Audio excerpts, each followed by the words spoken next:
संपूर्ण देशों से अधिक किस देश का उत्कर्ष है, उसका की जो ऋषि भूमि है वो कौन, भारतवर्ष है। बस इन दो पंक्तियों से ही राष्ट्रकवि मैथिली शरण गुप्त और उनके मातृभूमि के प्रति प्रेम को समझा जा सकता है।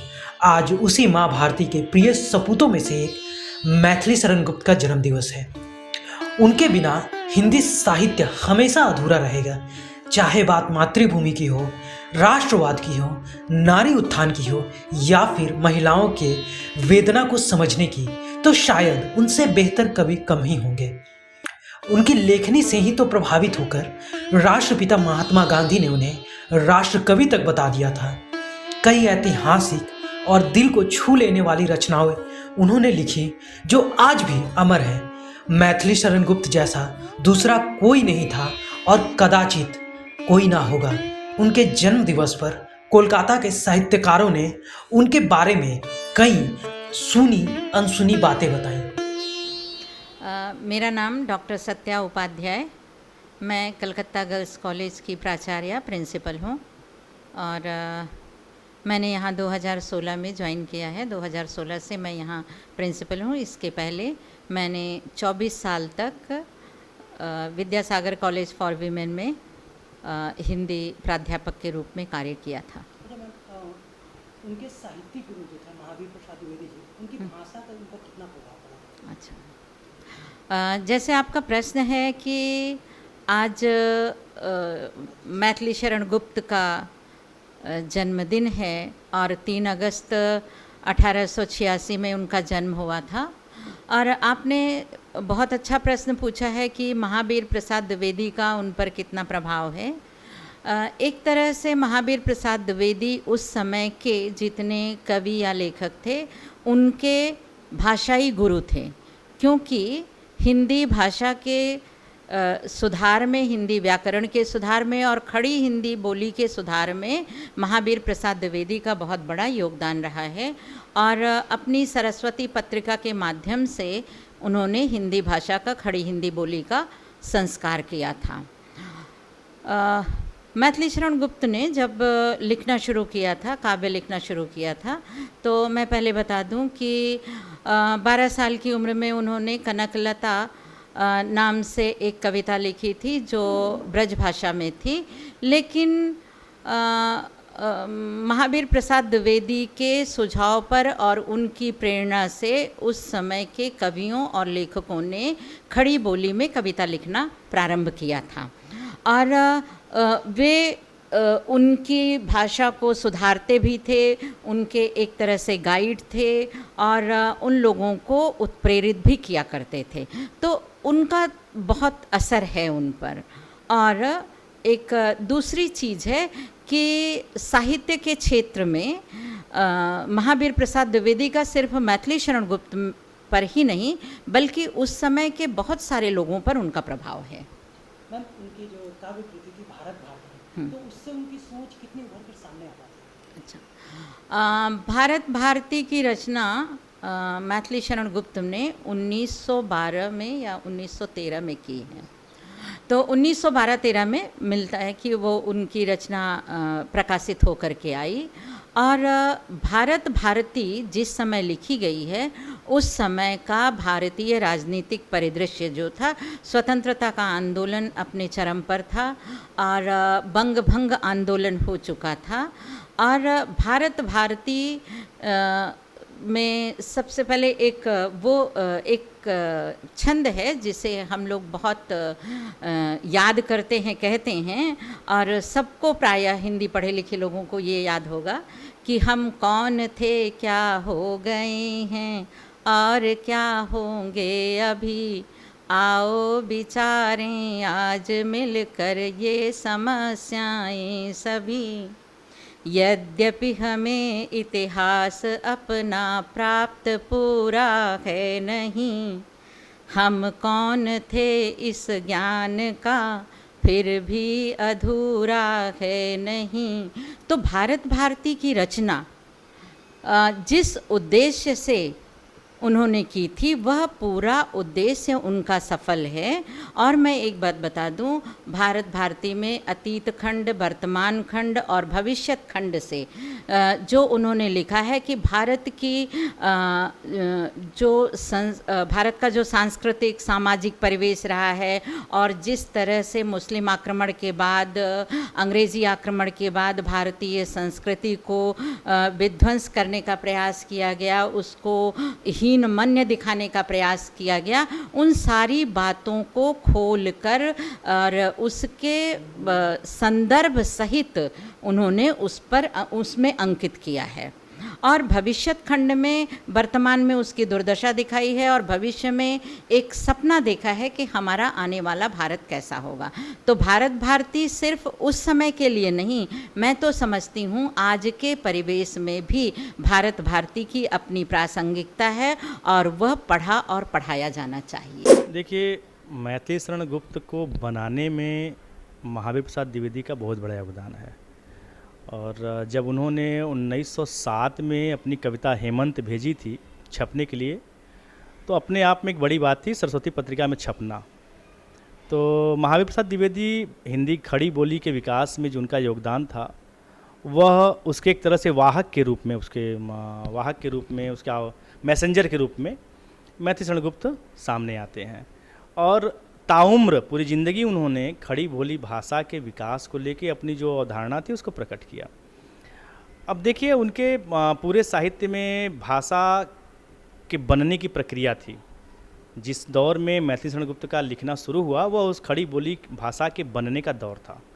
और उस दौर में जिस एक मानक के तौर पर, एक आइडियल के तौर पर जिस तरह से मैथिली शरण गुप्त ने जिस भाषा की शुरुआत की और जिस पे वो आगे चले या उनकी रचनाएं जिसमें आईं, वो अपने आप में बड़े मार्के की बात थी। और आप देखेंगे कि भारत भारती 1913 में आता है, उसके बाद एक अलग तरह का ट्रेंड चल जाता है।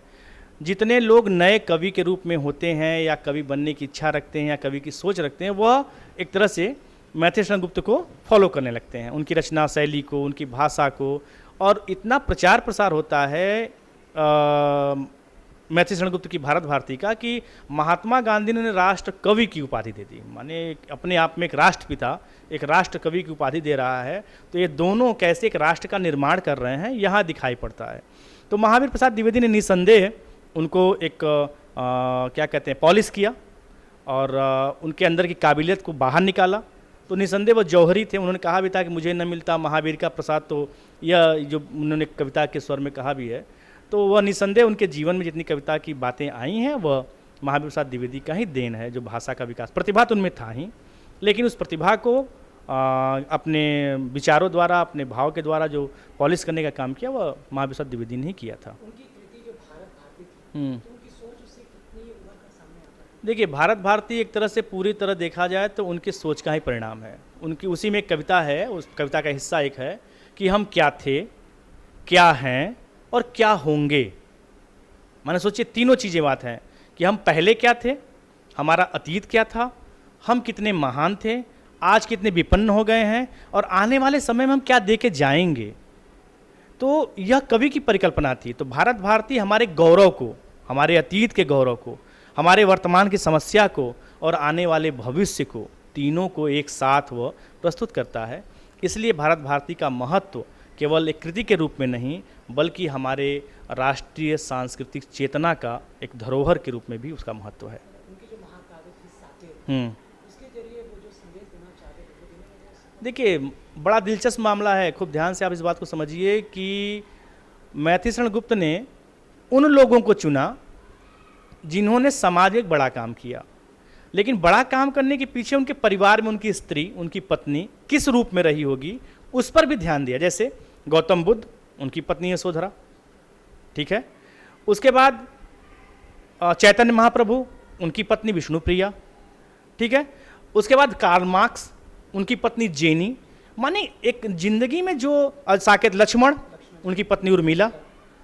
तो आप साकेत जो पूरा का पूरा एक स्त्री के नवम सर्ग, जो पूरा का पूरा उस स्त्री के जीवन के संघर्ष पे टिका हुआ है और एक ऐसी अवधारणा को प्रस्तुत कर रहे हैं परिवार का संगठन। वो खुद अपनी ज़िंदगी में परिवार का सामंजस्य बना के चलते थे। एक संयुक्त परिवार में रहते थे। वैष्णव संप्रदाय धार्मिक व्यक्ति थे और उनकी जो रहन सहन की शैली थी बड़ी सामान्य थी, बड़े सहज थे। तो वह चाहते थे समाज भी वैसा बने। तो समाज के वैसा बनने में उन्होंने क्या किया कि जो समाज के हमारे प्रतिनिधि थे उनके जीवन की जो आधार बिंदु है, जिसके सहारे वह इतना बड़ा काम कर ले जा रहे हैं। लक्ष्मण बड़े तब हो गए जब उनके पीछे उर्मिला का हाथ था, या गौतम बुद्ध बड़े तब हो गए जब यशोधरा ने उनको प्रमोट किया कि भाई ठीक है जाओ, हम तुम्हारा देखेंगे जो करना है। या कार्ल मार्क्स या चैतन्य महाप्रभु घर तो छोड़ के चले गए, लेकिन पत्नी, उन्होंने कहीं प्रलाप नहीं किया। उन्होंने कहा तुम जिस उद्देश्य के लिए जा रहे हो, समाज के जिस काम के लिए जा रहे हो, वह जाओ। तो साकेत भी निसंदेह हमारे समाज के एक ऐसे हिस्से को उजागर करता है जिस पर अमूमन कम ध्यान दिया गया था। और यह लक्ष्मण और उर्मिला के बहाने तत्कालीन समय की स्त्रियां और हमारे पूर्व की स्त्रियां और आने वाले समय की स्त्रियों के बारे में बातचीत की गई। मैं डॉक्टर कमल कुमार, मैं उमेश चंद कॉलेज में हिंदी का विभागाध्यक्ष हूँ। देखिए, ऐसा है कि जहाँ तक खड़ी बोली हिंदी का सवाल है, इसमें मैथिली शरण गुप्त का जो पदार्पण हुआ वह महावीर प्रसाद द्विवेदी के कारण ही हुआ। शुरुआत में मैथिली शरण गुप्त ब्रज भाषा में कविताएं लिखते थे। बाद में द्विवेदी जी के प्रभाव में आने के बाद ये खड़ी बोली में लिखने लगे। इसका एक बहुत सुंदर वाकया आपको मैं बताना चाहूँगा। एक बार गुप्त जी ने एक कविता छपने के लिए भेजी। सरस्वती जाहिर है उस समय की बहुत ही प्रतिष्ठित पत्रिका होती थी। उस दौर के सभी रचनाकार सरस्वती में छपना अपना सौभाग्य समझते थे, लेकिन वह कविता नहीं छपी और महावीर प्रसाद द्विवेदी ने गुप्त जी को पत्र लिखकर सूचित किया कि हम लोग नई भाषा की कविता छापते हैं, आपकी यह कविता पुरानी भाषा में लिखी हुई है। इसके बाद गुप्त जी ने एक बहुत लंबा पत्र भी लिखा था। अपनी भाषा के प्रति जो प्रेम होता है एक कवि में, ब्रज भाषा के प्रति जो उनका रुझान था, उसको रेखांकित करते हुए वह अपनी जगह एक बहुत ही महत्वपूर्ण पत्र माना जाता है। लेकिन यह भी एक बात है कि साथ ही साथ गुप्त जी ने यह भी कहा था कि मैं निश्चित रूप से खड़ी बोली हिंदी में भी कविता लिखने का प्रयास करूंगा। और बाद में उन्होंने वह प्रयास भी किया था और वह कविता छपी भी थी। तो बाद में तो कई कविताएं छपने लगी। एक हेमंत कविता के बारे में जिक्र करना जरूरी मैं समझता हूँ कि जिसे उन्होंने लिखकर प्रेषित किया था द्विवेदी जी के यहाँ छपने के लिए सरस्वती में, और द्विवेदी जी ने उसमें तमाम परिवर्तन किए और वह परिवर्तन इतने महत्वपूर्ण हुए कि खुद मैथिली शरण गुप्त भी उससे अत्यधिक प्रसन्न हुए। मैंने कहने का मतलब यह एक संदेश भी है। आज गुप्त जी की जयंती है, आज का जो दौर चल रहा है, आप किसी को उसकी कमी दिखाइए तो वह गुस्सा आ जाता है, वह क्रोधित हो जाता है। द्विवेदी जी ने जो गुप्त जी को उनकी कमी दिखाई, तो गुप्त जी का अपना जो भाषा प्रेम था उसको रेखांकित करते हुए गुप्त जी ने उस सुझाव को भी ध्यान में रखा। और यही कारण है कि बाद में कालांतर में गुप्त जी खड़ी बोली हिंदी के इतने प्रसिद्ध कवि हुए। तो निश्चित रूप से महावीर प्रसाद द्विवेदी की संगत का, उनकी भाषा का गुप्त जी पर बहुत ही अधिक प्रभाव पड़ा। राजा रामपाल सिंह ने इनसे अनुरोध किया था कि जिस प्रकार हाली ने मुसद्दस लिखा था, मुसद्दस हाली, उसी प्रकार वह चूँकि ख़ास तौर से भारतीय मुसलमानों को ध्यान में केंद्र में रखकर लिखा गया था, उसी प्रकार यह एक ऐसी रचना इनसे अनुरोध किया गया था लिखें जो उस समय की जो तत्कालीन परिस्थितियां थीं उसमें हिंदुओं के लिए भी बहुत उत्साहवर्धक हो। और ख़ास तौर पर यहाँ हिंदू मुसलमान से मतलब नहीं है, मेरे कहने का तात्पर्य यह है कि उस समय की जो प्रासंगिकता थी, उस समय की जो मांग थी, आप जब हाली का मुसद्दस पढ़ेंगे और ये भारत भारती पढ़ेंगे तो समझ में आएगा कि राजा रामपाल सिंह ने क्यों उस स्तर से एक काव्य लिखने की बात इनसे कही थी या अनुरोध किया था। अब आइए जो आपका प्रश्न था उस पर, भारत भारती के पीछे इनका मूल उद्देश्य यह था कि हमारी भारतीय संस्कृति बहुत उन्नत संस्कृति रही है, हम विश्व गुरु रहे हैं, तो हम क्या थे और आज क्या हैं और क्या होंगे, इसका कोई एक खाका नहीं हमारे पास था उस समय। मैथिली शरण गुप्त ने इस कृति के माध्यम से जो सबसे महत्वपूर्ण कार्य किया वह यह किया कि एक खाका प्रस्तुत कर दिया। वह खाका भारत भारती के रूप में आया कि जिसमें हम आज क्या हैं, क्या थे और क्या होंगे, ये इसमें मुख्य बात है। साकेत के जरिए हाँ, निश्चित रूप से मैथिली शरण गुप्त जी का जो एक मुख्य उद्देश्य था साकेत की रचना के पीछे, मुझे लगता है ऐसा कि उर्मिला का जो विरह वर्णन था, आप इन नवम सर्ग में देखिएगा उर्मिला का विरह वर्णन, और पहले भी है कुछ कुछ, लेकिन नवम सर्ग में विशेष रूप से साकेत के 9वें सर्ग में उर्मिला का जो विरह वर्णन है वह अद्भुत है।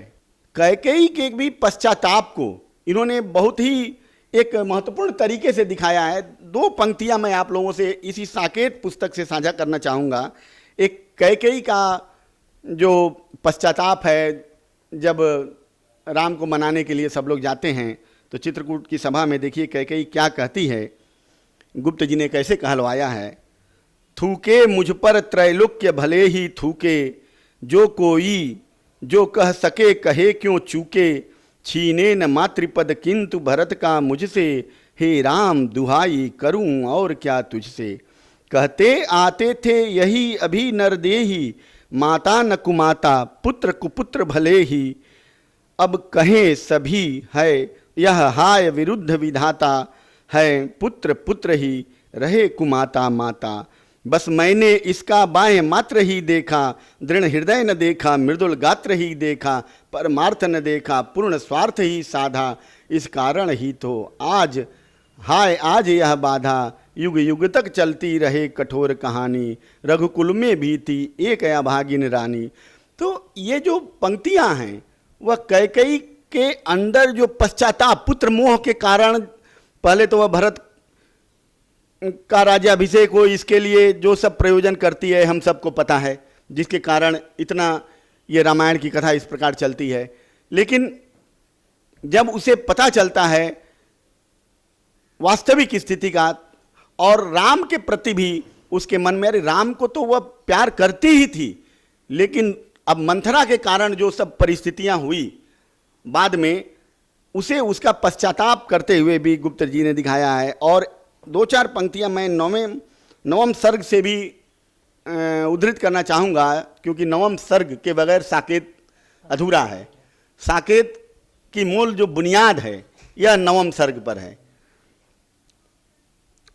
उर्मिला का विरह वर्णन है। अब क्या मांगूं भला और मैं फैला कर ये हाथ, मुझे भूल कर ही विभुवन में विचरे मेरे नाथ, मुझे न भूले उनका ध्यान, हे मेरे प्रेरक भगवान। डूबी बची लक्ष्मी पानी में, सती आग में पैठ, जिए उर्मिला करे प्रतीक्षा, सहे सभी घर बैठ, विधि से चलता रहे विधान, हे मेरे प्रेरक भगवान।